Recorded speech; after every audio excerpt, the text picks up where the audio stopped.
Funky Politics. I like it how you like to do.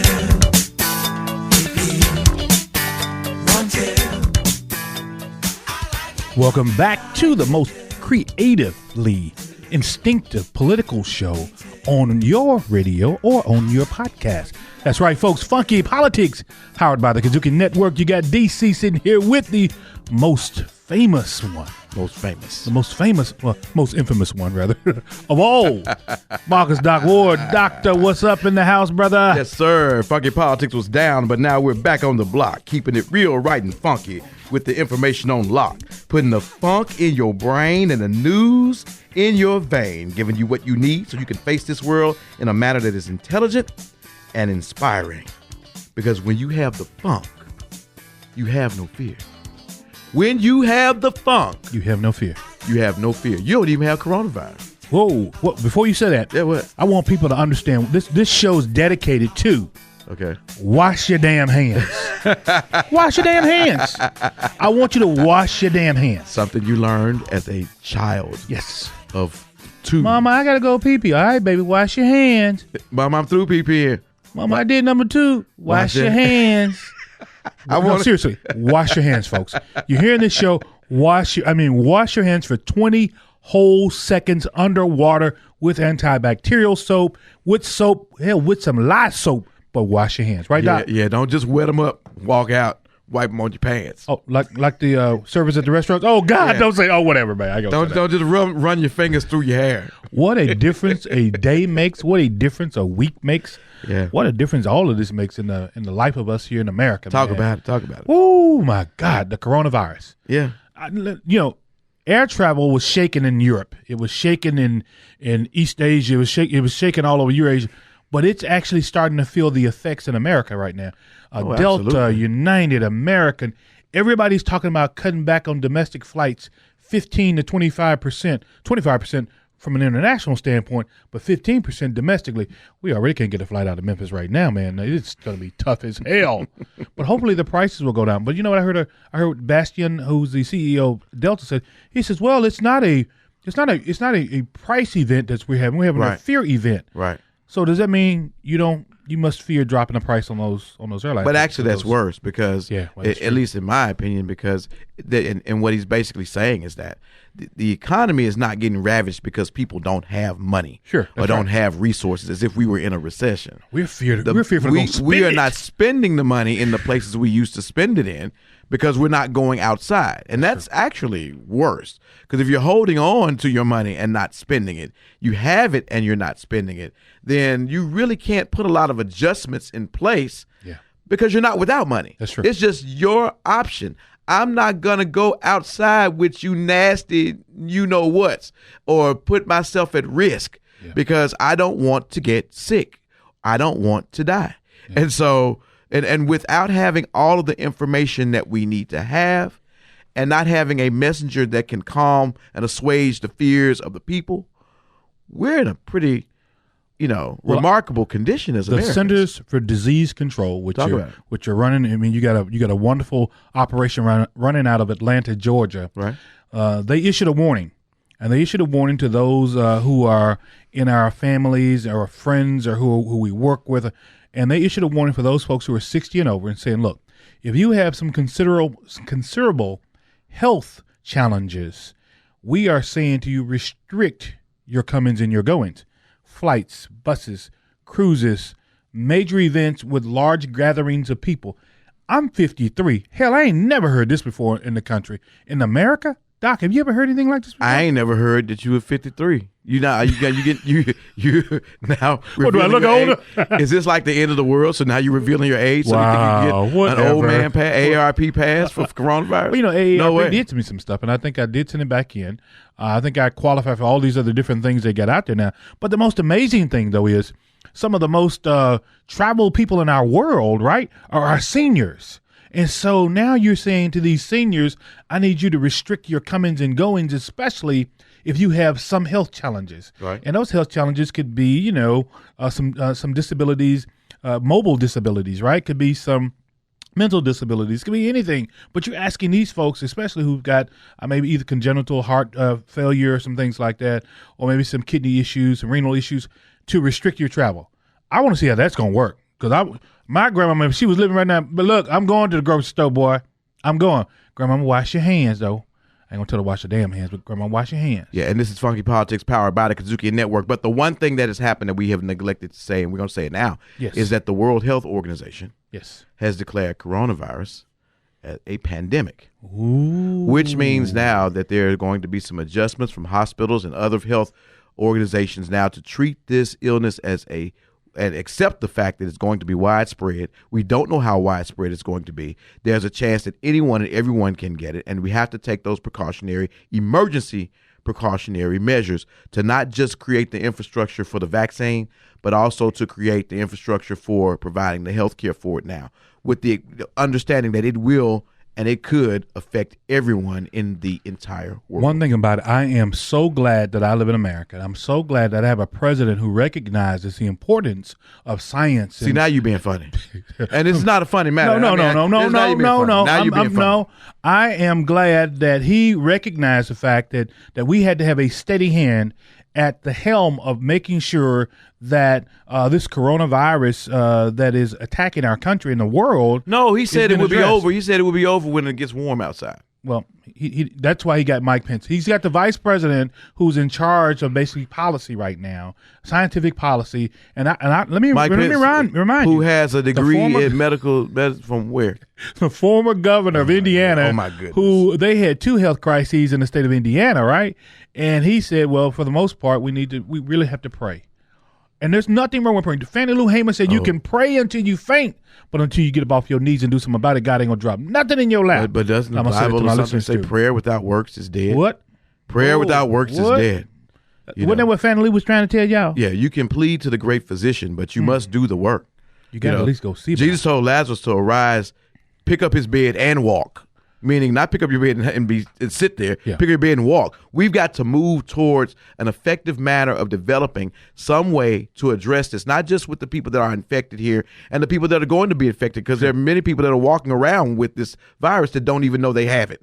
But we also have to be mindful of creating the infrastructure to sort of triage the situation between the different conditions. We have to be serious about this, and we have to give some level of authority to the states to handle and report up to the federal government so that there can be clear communication between everyone. Because I don't think systems are talking right now. You don't have systems talking, and you have a president that is known mostly for being untrustworthy and untruthful and unprepared, giving you the information. Now, how weird is that? The one person that's there to assuage, let's say it again, the fears of the people from this outbreak that we cannot control is known for lying. Wow.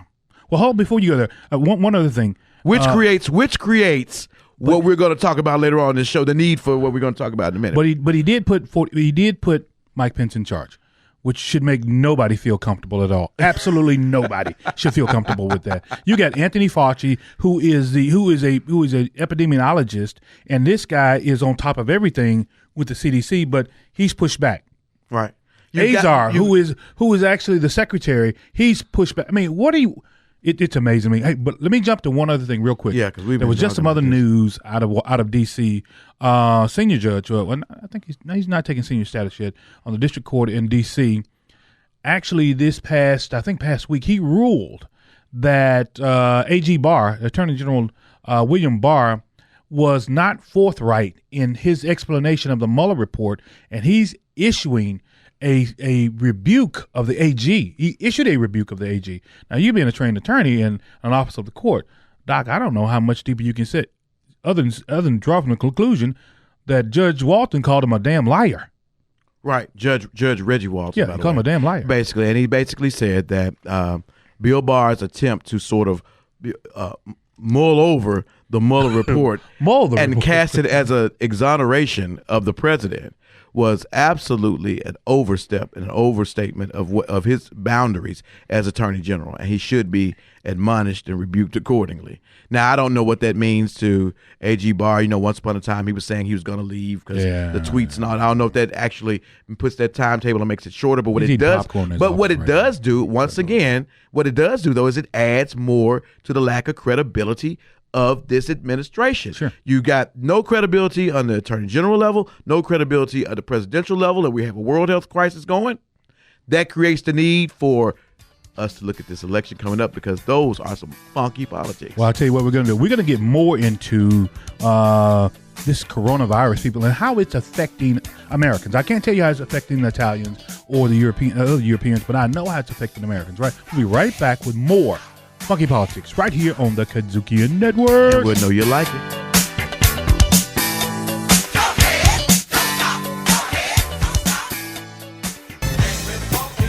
Funking up your airwaves and jamming the good information in your ear. Once again, it's Funky Politics. Funky politics. Funky politics. Kudzukian.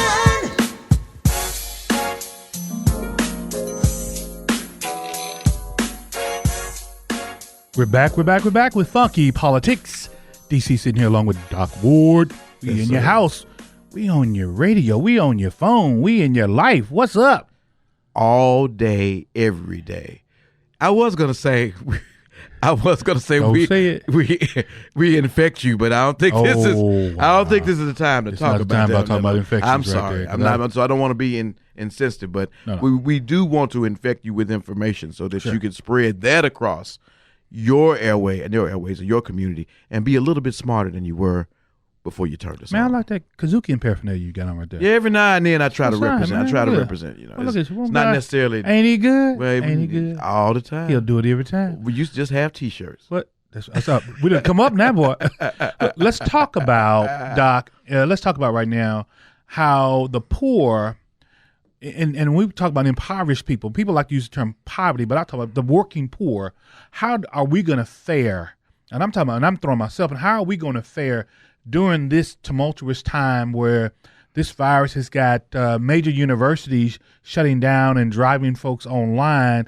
You got folks who work in the cafeteria. You got people who are working in support areas on these university campuses. You got large cities like San Francisco where Salesforce, Facebook, all these large tech places have said, look, you guys work from home. These are those mid-level managers, right? These are those senior. But now, what about the clerks, the payroll clerks, and the mail clerks? How do we adjust in our economy for people who won't be getting paid now? Even working at McDonald's, I mean, I get so many folks coming in getting coffee every morning, right? Right. Well, now sales have dropped 45%. Do we still need 10 people on the morning shift now? Well, somebody's got to go home. Poor people getting hit again. Again, man, how does this happen, man? That's always the case. Usually, you're going to find people at the bottom of the economic scale are going to always feel the brunt of any crisis that goes on. And this now is not just a national crisis. This is an international crisis. So let's back up a second. Yeah, let's And take just it back. and- Can we do this? Yeah. Can we go back to the origin so we can set up? Really, the first economic crisis hit in China, where you had an entire province of over 3 million people that were shut down. So can you take us back from the Wuhan province to where we are across Italy and where we are now? Well, I think you just did that because what's happened now, a major footnote in all of this is that as of this moment, the World Health Organization has declared coronavirus to be a pandemic. Sure. And what that essentially means is that there is a health issue that has an easy ability to spread from country to country. Yeah. And there are a significant number of cases and a significant number of the possibility of cases in a significant number of countries. And therefore, in order to resolve this issue is going to require an international effort. This is distinct from an epidemic, which would just occur in one country. A locale. This is one country, Okay, one locale. area. Okay, I this got is you. a pandemic, meaning it is spread across the world. If you've been watching the news, you see that there are cases of coronavirus or the COVID-19. Sylvia, that's right. COVID. all across the world. That's right. So now it's going to take a world effort to address it. Now in the United States, Oh, no, before you go, let me throw this at you. Sure. Did you just see recently Italy? Right. Italy has basically shut its borders and said, Right. look, unless it's essential to our way of life in Italy, right, the prime minister over there has said, look, the northern part was shut up anyway. Right. Now they've gone down to south. This is where you've got the home of the Catholic Church. You've got Rome.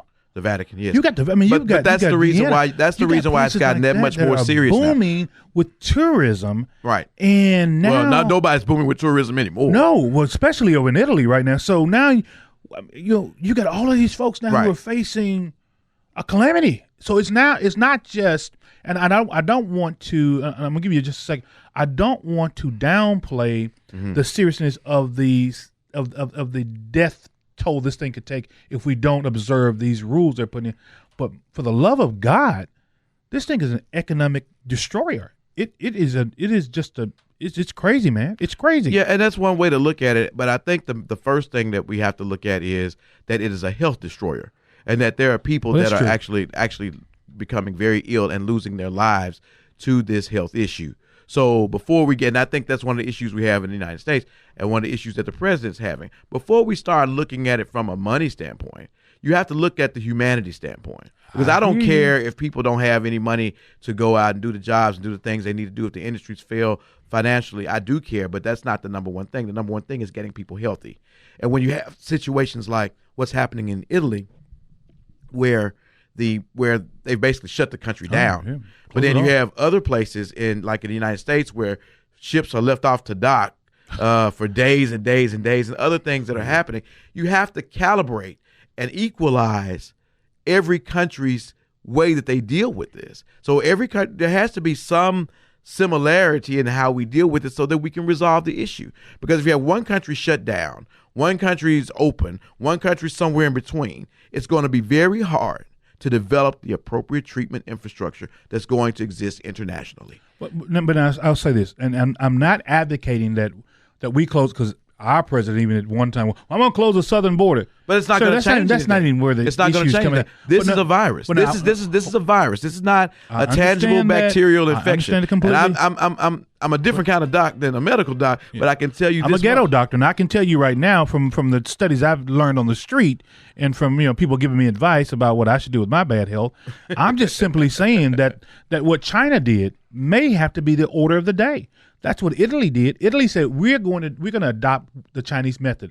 They shut down that entire province over there. Right. They walled it off and said, "Look, this is what we're going to do," and to contain the damn thing. So how does that transfer to a free country as America, a capitalist society? Where look at New Rochelle, just the other side of Harlem. Right, and the governor just recently said, "Look, we've got a containment zone of about a mile." But people are able to travel in and out of that containment zone. Well, sure they can. So that's not. They're able to travel in and out of containment zone. It's not just you can just go get ice cream. No, it's only essential stuff now. It ain't like you can just. But they still have the ability of movement. Yeah. So whatever it is, and this is Funky Politics powered by the Kudzukian Network, they still are able to traverse across the zone. But the bottom line is still the bottom line. You have to create the appropriate infrastructure, which is hospitalization, medical health care for those who need to walk in, proper distribution of testing, research for a vaccine, and then once that vaccine is developed, how that vaccine is distributed across the country and across the world. These are the things that the medical professionals are talking about that they have to do and why they feel like they need to take the lead.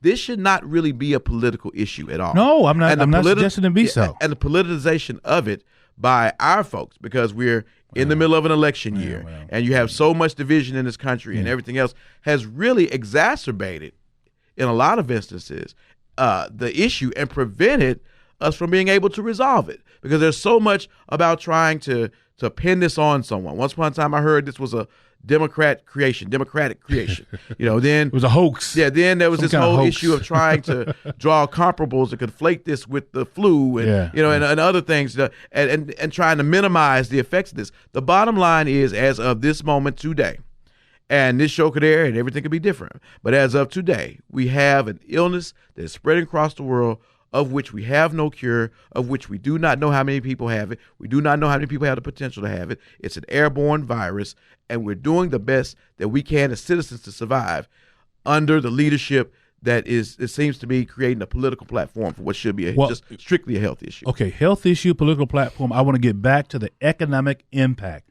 The Congress, I'll say this, the president's economic team is working on a tax credit cut. That's his answer to this thing.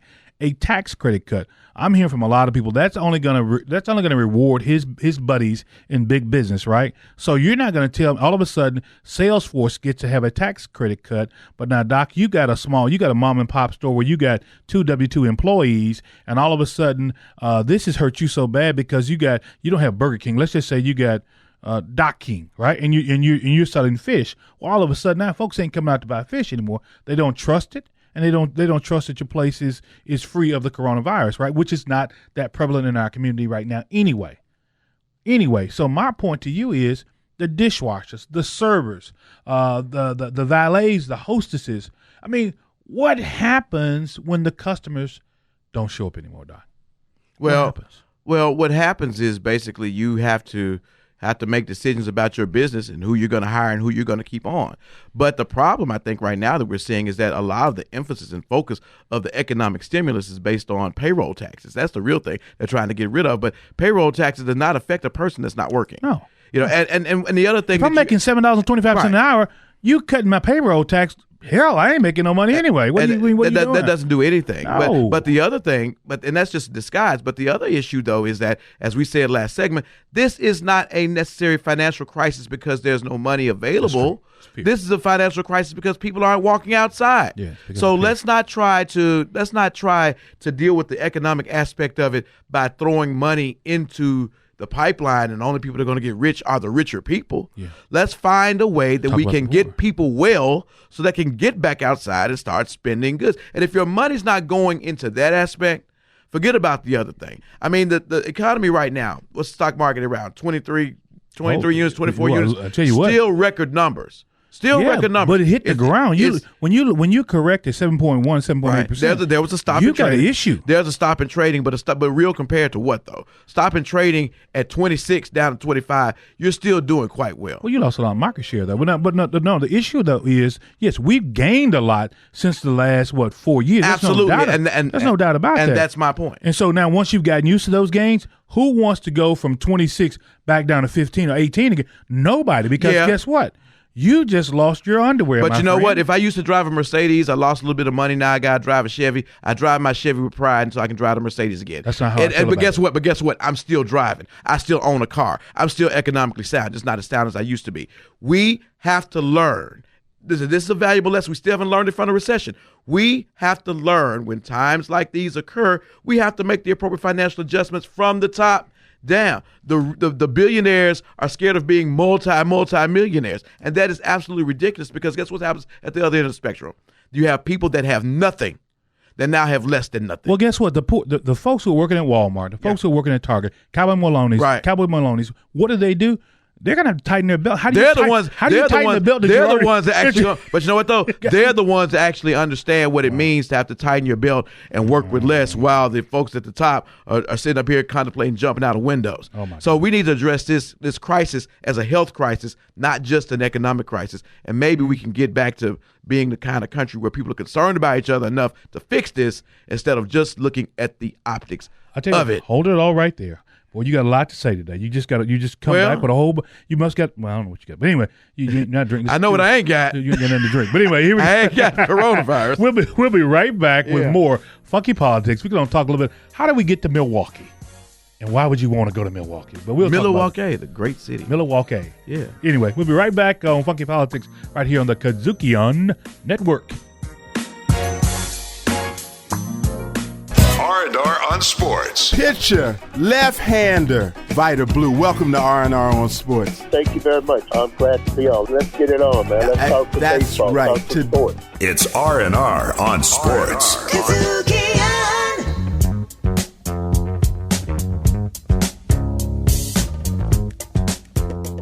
Funky Politics powered by the Kudzukian Network, DC.Ward on your dial, your podcast, in your area, in your space. Like the famous duos, Martin and Lewis. He tells the jokes, I sing the songs and get the girls. And every now and then, I might let him get one girl. It's kind of like Laurel and Hardy, right? I don't know who that is. No, you keep saying that. That's before my time. Way before your time. know. Really before my time, man. Yeah. Hey, look, man. You getting your reservations for Milwaukee? Not yet. Not yet. Not yet. Did you get? I don't have to beat her. I got peoples in Milwaukee. Oh, you got people. I got all kind too. of peoples in Milwaukee. Do you have any people in Charlotte? Because that's gonna be the nice. I got Republican people in National Charlotte. Convention. Yeah. I got people there. Kudzukian Network, Funky Politics needs to be on the ground in both cities. Do y'all not agree? We will Hey, look, be. you guys, you're listeners to us. Hey, go to our Facebook page, hit us up, tell us what you think about the We show. will be. We will Make sure you absolutely be. rate and subscribe us out there, y'all. We love you. We hope you love the content. We're coming to you real and we're coming to you right. We're always coming to you funky anyway. We will be there. We will be there brewing the beer and milking cows in Milwaukee. Ooh. But I ain't dealing with no barbecue in North Carolina. No. I don't like that barbecue, but anyway. Too much vinegar. So, I was on the way to Super Tuesday. Yeah.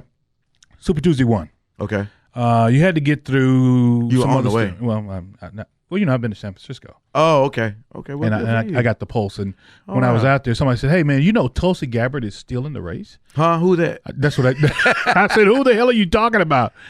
She's still in this race. Yeah. She got 2 delegates out of American Samoa, right? Yeah. So Super Tuesday 1 awarded her two delegates. After that, everybody dropped out of the damn race Yeah. except Yeah. for what? You had Biden, Sanders, Elizabeth Warren, and Tulsi Gabbard, apparently, right? Yeah. Tulsi Gabbard giving you that Helen Monster thing. Elizabeth dropped what I think the Sunday or something like that. No, after. I said she's giving you that Helen Monster thing, like Oh, with her hair. wow. Oh, I saw the little gray piece. It's Yeah, weird. yeah. It's Yvonne really- DiCarlo. That is. So now we found ourselves through Super Tuesday 1, Super Tuesday 2, and She's still there, she. like a booger on your finger.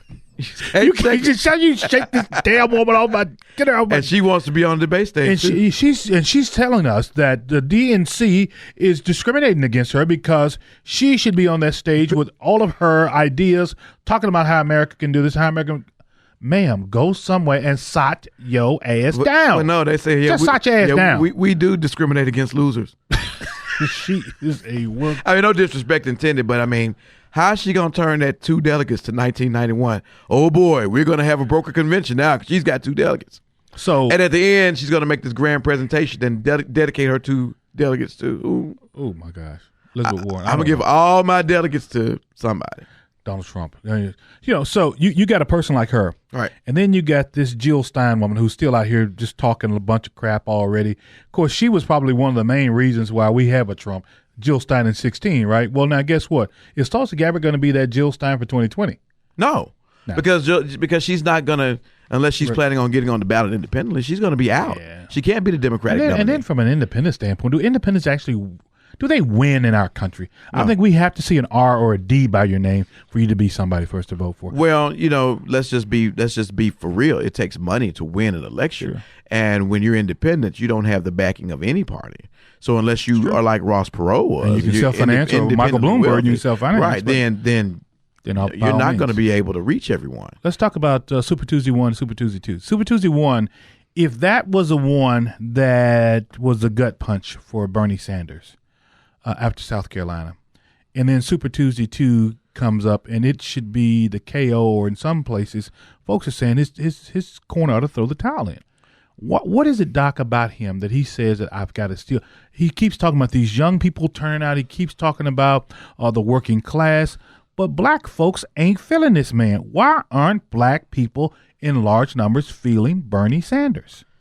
I think it's a matter of objectives, because it's not about. I mean, the objective. If the objective, You mean to win? Well, the objective Okay. for winning, right? Okay. If the objective for winning was about changing the structure of the country and saying we need to be moving in a different direction as a country, Medicare for economically, all and all these- yeah, economically, and on the environment and these other issues, then he would have a chance. So you're saying we're one issue people? We just want to get Donald No. Trump the hell out of there? No, Is that what you're saying? But I'm saying that's the prevailing issue. Yes. No, we Wow. are more than Amazing. one issue people, but the Amazing. prevailing issue is to change the administration. And you don't have to look any further than what we're going through right now with coronavirus and the type of information we're getting. Yeah. Why everything that happens that's very serious to us, or everything that we give a lot of reverence to, is always wrapped up in a bunch of self-aggrandizement and peppered on with untruths to make one look good.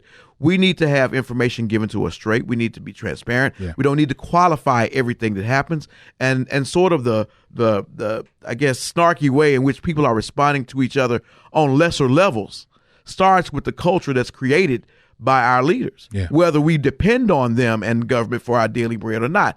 And so to get that entire attitude away from our government is the objective of the Democratic Party, along with some other things that relate to, healthcare, the environment, small business development, and so on and so forth. I want to stay right there where you're at right Okay. there. So are you surprised that Joe Biden, Joe Robinette Biden, is winning races so convincingly? No. With with support of the African American community. No, I'll stop and it right especially, there. I will say this, especially those African Americans who are trending 55 plus. He's wrecking the damn game. He's killing the game. I'm not man. surprised at all. He's just back to and everyone Is it Obama? Everybody needs to take a deep breath. That could have something to do with it, but we're just back to where we were before the debate started. Joe Biden was raising money and was 20 plus points ahead of everyone back when he first entered into the race just over a year ago. Yeah. Then he started to debate. And he looked a little shifty and didn't seem sure of himself, and people didn't know if he had all of the facts engaged in his mind, and he wasn't really cultured and didn't approach the debate stage the way that he should. Kamala Harris got on her thing about I was the little girl on the bus, and everybody overblew that as if it was some great diss of Joe Biden, and then other people came along and did the same thing. like And a all of these moments in our social media world that we live in, where our attention span is 30 seconds or less, all these moments started piling up, and all of a sudden there became some kind of I guess, for lack of a better word, some kind of suspicion that he was not a fit candidate. But those people that were with him were always with him. It just had to get to a point to where we started talking about getting to the states where the people are that were going to vote for him. Do you find it interesting that now what you just said? Yeah. I don't think there was ever any issue. So we're talking about the piling on. Right. So first of all, the piling on was on Joe. Right. And then Joe dropped to fifth. He dropped to this guy's an old guy. He doesn't know what the hell he's talking about. That's and what then check everybody this out. gets And to say. then you had Pete Buttigieg, right? And so then Buttigieg. Buttigieg. Buttigieg. So Pete was the odds-on favorite, and then people talked about how he couldn't resonate in the black community, how South Bend was just a small city. So they piled on Pete. Right. So let me ask you this question. And they piled on Elizabeth Warren. And They piled on Elizabeth Warren, And exactly. then they piled on Michael Bloomberg. And then the ultimate pile on was Michael Bloomberg. Right. Does Joe Biden owe Elizabeth Warren anything for that performance on the first debate? I don't know, because I think everybody piled on him. No, Everybody Elizabeth piled on him. wouldn't kicked him in the knee. But when you She say kicked owe him, straight- so what do you mean? Well, I mean, I think that what she did was she helped set the tone for Michael Bloomberg's demise. Michael was flying high. He had all of these folks around the country. We've talked about this on Funky Politics before.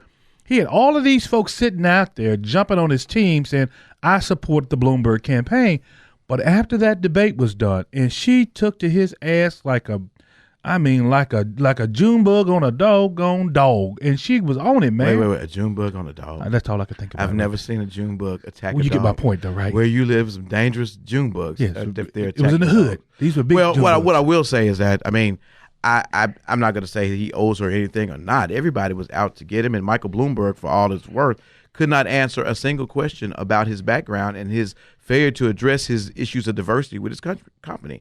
And he never did that. And as a matter of fact, he seemed to feel insulted that people would even question, what he felt did. insulted And that you he felt questioned him, that you period. question his authority. But you're running for president, you want Yeah. my vote. Yeah. So I think he's sort of, he's the victim of his own design. I think that was the turn of the race. Now, I think it was the turn of the race. Elizabeth Warren may have spent a lot of time on him, and probably to her own peril, because the more time she spent on him, the less time she spent talking about what she wanted to do. Yeah. And she also had some explaining to do on the cost for some of her initiatives. But the bottom line is still this. Joe Biden was the favorite. He's the favorite because we're in a time of restoration. He's the restoration candidate. There's not a candidate on that stage that could do anything to restore the government back to a point to where people are comfortable. And before, people get up in arms, we're not talking about black voters per se, or liberal voters per se, or Democratic voters per se.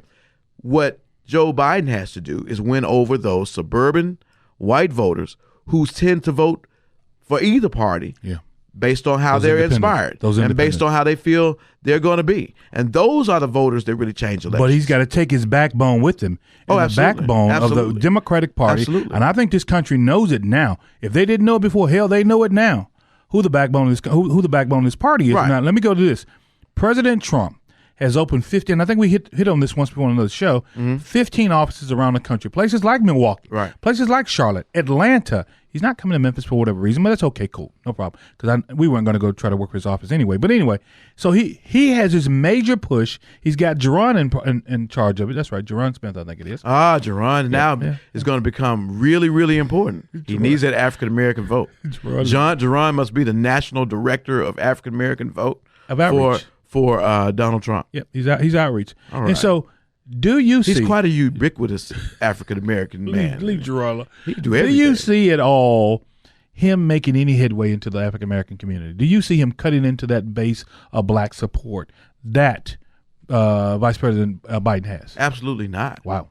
Absolutely not. Wow. Now, he may have his own base of supporters, African American supporters. He may have 3 or one or two 4%. here, 1 or 2 there, less than probably anything that's measurable. But because he has spent so much of his time not just saying things that have been What, bashing black patently people? offensive to African Americans, but also his failure to be really inclusive with African Americans in his administration. The only thing that he has that could be reasonably attributed to assisting African Americans is what? Prison reform. All of us don't go to prison. No. So we don't need that reform. There hasn't been any real inclusion of African American initiatives or those of people of color in anything that he's done. So how can he at this point, what is it about him that's going to sway a voter to vote for someone who in word and deed has been so neglectful of Hold that thought. We'll be right back, y'all, with more funky politics. We're going to talk about who you with again. Who you with again. Somebody says you got one old white guy against another old white guy. That's what it looks like on the Democratic side. But you got another old white guy who typically pales to be orange on the other side. So who you with? We'll be right back with more funky politics right here on the Kudzukian Network. Yes, sir. Hold me tight, don't let go.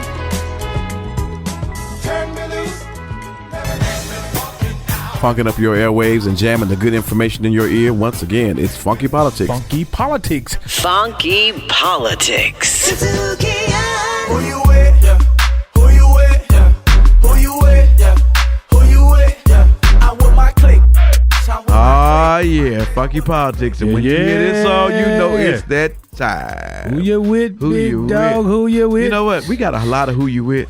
And we do. But I think that Jeremy likes this one particularly. I think that's what it is. You don't think the engineer I think he's a Yo Gotti connoisseur.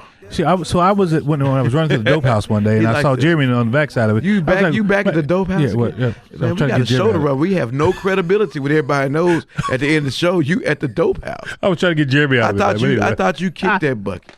I did. I thought you got off the wagon. I'm in remission. I had to go pick him up. He was there too long. Anyway, Also, he's not. Each one teach one. whatever, man. Each one teach one. I'm with the old white guy. Help me I'm help with the you. old white guy. That's Help who me I'm help with. you. I'm with the old white guy. That's who I'm with. Okay. You said which one? No, but you know what? I guess I'm not as up in arms about there being two white men as a result of a very diverse and crowded field of candidates. Because as I said before, we've always maintained on this segment, everywhere we go, we are in restoration mode, people. Does that mean we're rebuilding? It means we're going back to rebuild. We're putting ourselves in a position where we can grow. And in order to do that, a lot of times you gotta go back to where you were before you started getting all explorative. Well, now let me say this Psychologically. So that means that white men have been presidents of this country for years and years and years and years it's probably years. going to take a white male to get the voters from the other white male over to his side. That's right. And that's just the way that it's unfortunate as hell that it's like that, but that's what's real. That's what's real. I've worked in the age community. I've worked in the mental health community before. I have never seen a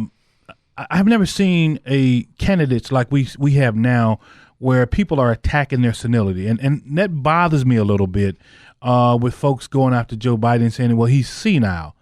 I'm not so sure if you're trying to attract senior voters, those people who are 90% voters out there that you talk about another senior's senility. I don't think that helps you. Well, it may not help Does you, it but help you? I don't know that it helps. But I think the thing about it is let's all be real, right, and funky on funky politics. When Joe showed up the first couple of debates, he looked like there was an absence of presence that was there. Well, maybe he just wasn't there. And then. there was a concern. Well, that was a concern because, and I guess I don't know what basis people were using to call him senile.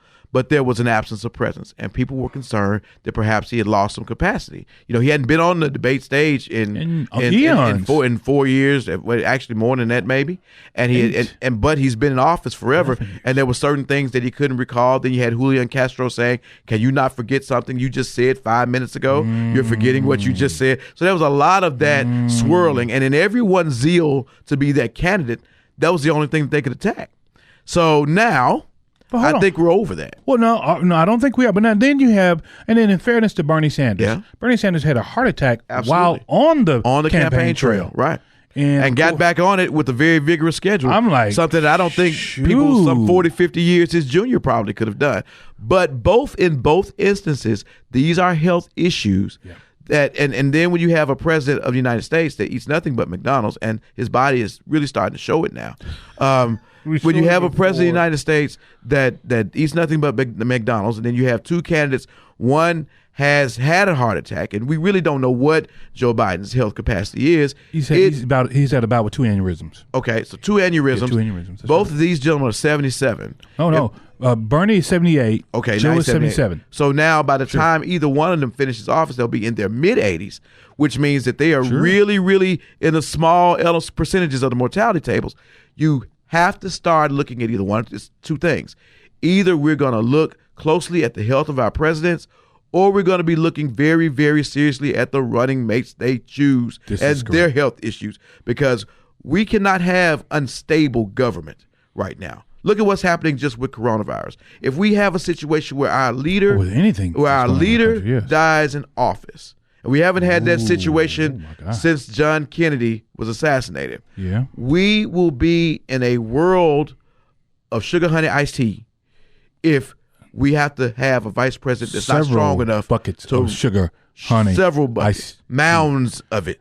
So we have to have a vice president. Who is the vice president right now is more important at this moment than probably at any other moment. I'm going to ask you something right now. I'm going to put you on the spot. Uh-oh. If you had to today, and I'm asking you who you with. I kind of know who we're with in terms of what's going on in the president's race. For the presidency on the Democratic side. Vice president. A smart move in your case would give me two names would be a very smart move. 1 and 2. I think that Ayanna Pressley would be a smart move. 1, because she actually is part of the progressive movement without being too far left, because she's kind of come a little bit right since she's gotten into office.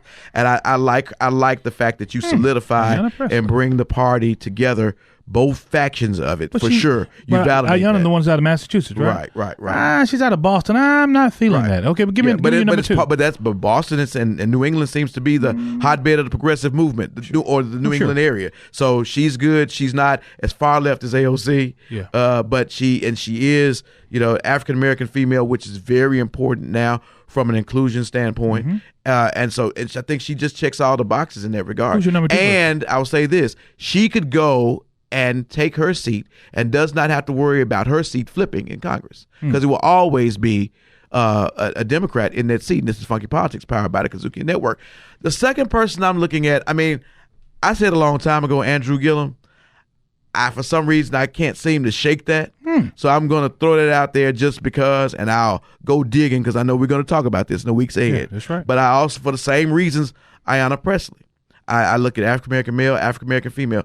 I think that either one of those would be perfect with that spot. Not to slight Hispanic Americans, not to slight Caucasian women, but that's what's at top of mind with me. I got a couple, and I'm gonna throw these out there. And I think we've talked in past past shows about this.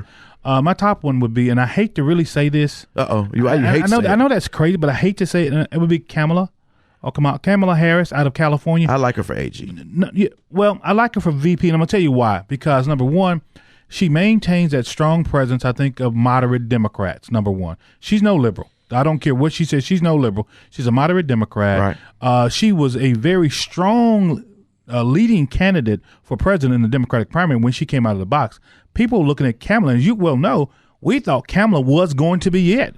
Who did? Well, a lot of us thought it was.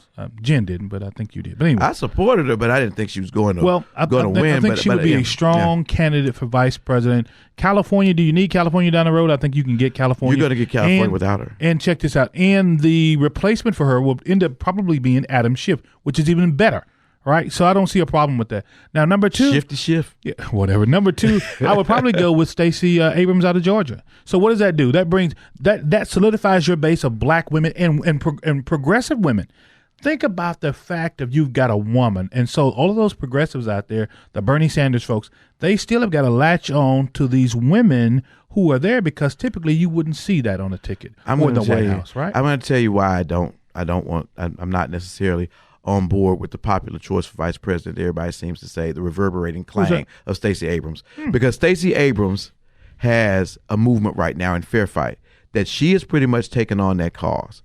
This election, lest we not forget, and we can't be single issue people, this election is going to be wrought with so much fraud, wrought with so much disenfranchisement, wrought with so much cheating. Just to be clear, there has to be someone with a strong national presence in that space to ensure the integrity of the elections process. Let me write down your choices. I want to make sure you have I got to have this that. correct. She is absolutely required to be in that post because, first of all, it's her movement.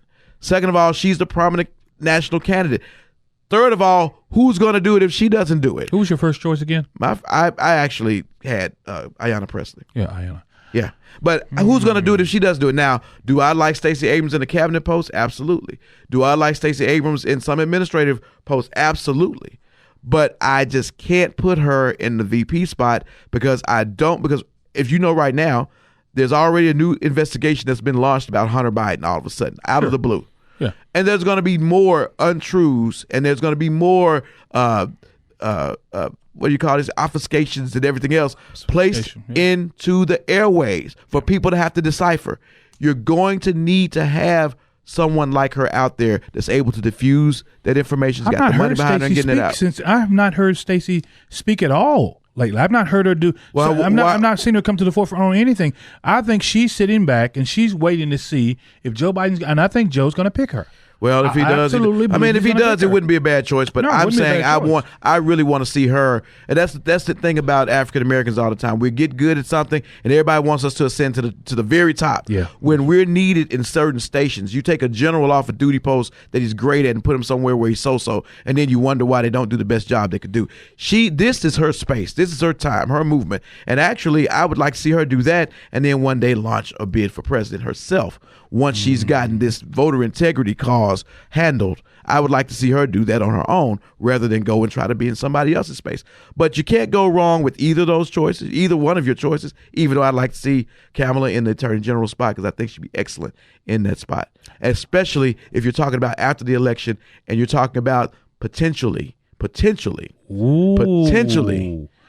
investigating the past administration for the things we've done in office. I think she would be perfect for that. California is going to go Democrat, so you don't need her for that. But here's my bigger question. With the women. My bigger question is this. I'm listening. How compelled is Joe Biden to choose an African American or woman at all? Because with the movement saying we want to get rid of Trump, why does he have to listen to anybody? I think he's in a position. Are people right going to? now. People? Because I don't think. Are you going to seriously peel off from him? Are you seriously not going to vote? No, you're not going to peel off from him. But I tell you what, you would be more driven to go to the polls knowing he's got a woman of color. I'm going a real woman of color. Well, you are. But I may vote for Donald Trump. His issue is I may vote for Donald Trump. His issue is that we've got to get black men to understand that you can't vote against your best interest. Our issue in the race down in Georgia was... I don't think too many men have voted for Donald Trump. Look at the race down in Georgia with Stacey Abrams. 98% of black women went for Stacey Abrams. 94% went for Stacey. Where was a drop-off? See, how many African American men? How many African American down in the state of Georgia? But how many African American men supported her? supported Stacey Abrams. 94%. It was 94%. That's still an overwhelming percentage. Yeah, but why the drop off though? Why the drop off, brother? Well, in that election where you got the Fox Garden, the hen house, how can you be so sure of any of the numbers that come out of there? I think that's one of the reasons why she launched her campaign in the first place. And the Fox now is a damn governor. So yeah, that's what I'm saying. And he's running against her, and he's watching the election that he's running for governor in. Let's talk about that right now. Let's not get so caught up in the war, in the battle of the sexes between African American men and women. Let's look at the fact that the person that was running the election was running against Stacey. I'm not battling the sisters out there. I love all the sisters. Yeah. We love all on Funky Politics. We love all the sisters. Yeah, but you just tell the jokes. I sing the song and get the girl. Oh my God. Anyway, and we're gonna we'll be right back, y'all, with some closing thoughts right here on Funky Politics, powered by the Kudzukian Network. R&R on Sports. 1968 Olympian Dr. John Carlos. Oh, man, it's an honor. They need to pick up their radio and tune you guys in. There you go. It's R&R on Sports. Funky Politics, powered by the Kudzukian Network. Yes, we are lean. Yes, we are mean. And we want to make sure that you stay clean. And I got to reiterate what we started with, we're going to finish with. Wash your hands. Let's wash your damn hands. Wash your damn hands, people. Wash your damn hands. Don't put stuff in your mouth, people. Don't go around here touching your face and touching other people and sweating and doing all that. You don't know where things have been. You don't know where. That just takes all the sex away, man. I gotta how do this? I mean, what? I gotta hug on my girl, man. I gotta kiss on my girl. What am I gonna do? Don't nobody want to hear about your my sex life, about your mating habits patterns. It's pretty bad anyway. I know this is Funky Politics, but you take it to a totally different level. I thought you wanted to be I didn't want to know funky. nothing about Okay, well, I want to be funky. Whatever. No. I don't want Recap this thing. But man. we want people to stay clean. We don't want people to stay healthy because Yes. we want people to stay here. We have a pandemic, people. Yes. The same issue, the same health issue that's affecting the United States is affecting Europe, is affecting Asia, is affecting South America, is affecting Africa, is affecting Australia. This entire world is bound by one challenge: to help do what's necessary to rid our world of this illness, or at least contain it, so we can all be well. When was the last time we were all bound together behind one common cause?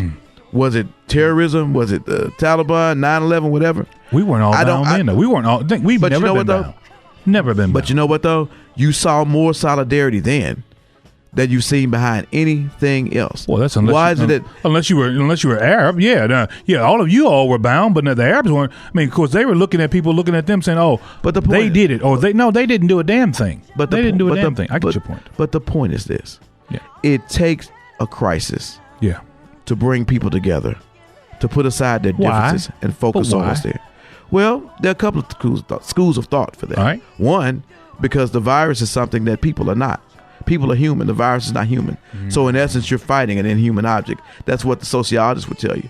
The other thing is that when people fear for their lives, they cling to anything that they can cling to keep them around. You can say selfish motive, you can say group motive, but the bottom line is that in order for us to be able to conquer what's seemingly the unconquerable, we have to get ourselves in position where we can align our causes, which means putting aside our differences and focusing on what's there, not making jokes about it, not trying to play it down, not putting economics above health, but focusing on the one thing that's more important than any bit of money, any bit of fame, any bit of fortune, and that is life.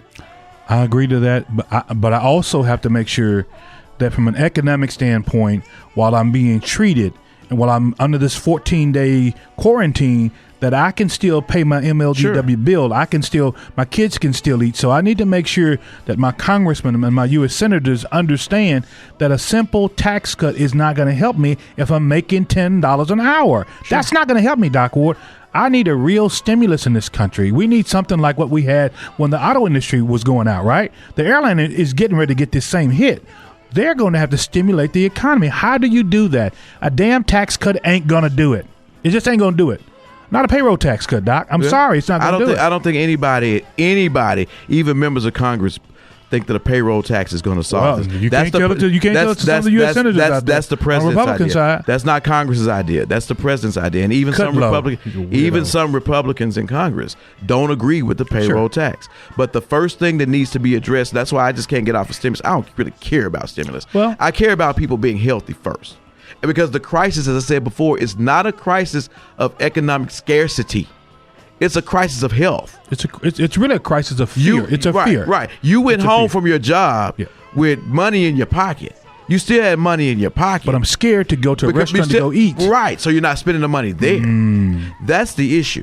So if we're addressing it from the standpoint that we have to get people healthy and build confidence, because people are going outside with illnesses all the time. Sure they are. But we have to build confidence. The way you build the way you do that is by building a successful health infrastructure where people not only can be cured, but where their symptoms can be minimized, where they can carry out their lives without the fear of spreading this illness to other people and getting them sick. I want you all to make sure you maybe that's too hard for people to understand. Well, sometimes it is. Go to your local health department websites. Yeah. Check out what they're saying. Go to the CDC's website. Check out what it's saying. There's a lot of helpful tips out there. We want everybody, if you come down with it, we want you to stay around. We need you here because we can't do this without you. Yeah, because you're going to be here to listen to the show. Yeah, we can't do this without you. So you got to hang in there with us, right? That's what we do on Funky Politics. But on top of that, we've got to make sure we go to these folks out. My friends in Florida, take care of your business. Take care of your business. You guys are coming up real soon. Georgia, take care of your business. You're coming up real soon. Do what you got to do. Go out, vote like you've never had like you've never voted before. Go out and do the damn thing, Doc. They got to do it. And two more things we got to do. What is that? We got to keep it real. We got to always keep it right. And we got to keep it funky. But what else we got to do? We got to wash. Your damn hands. Your damn hands.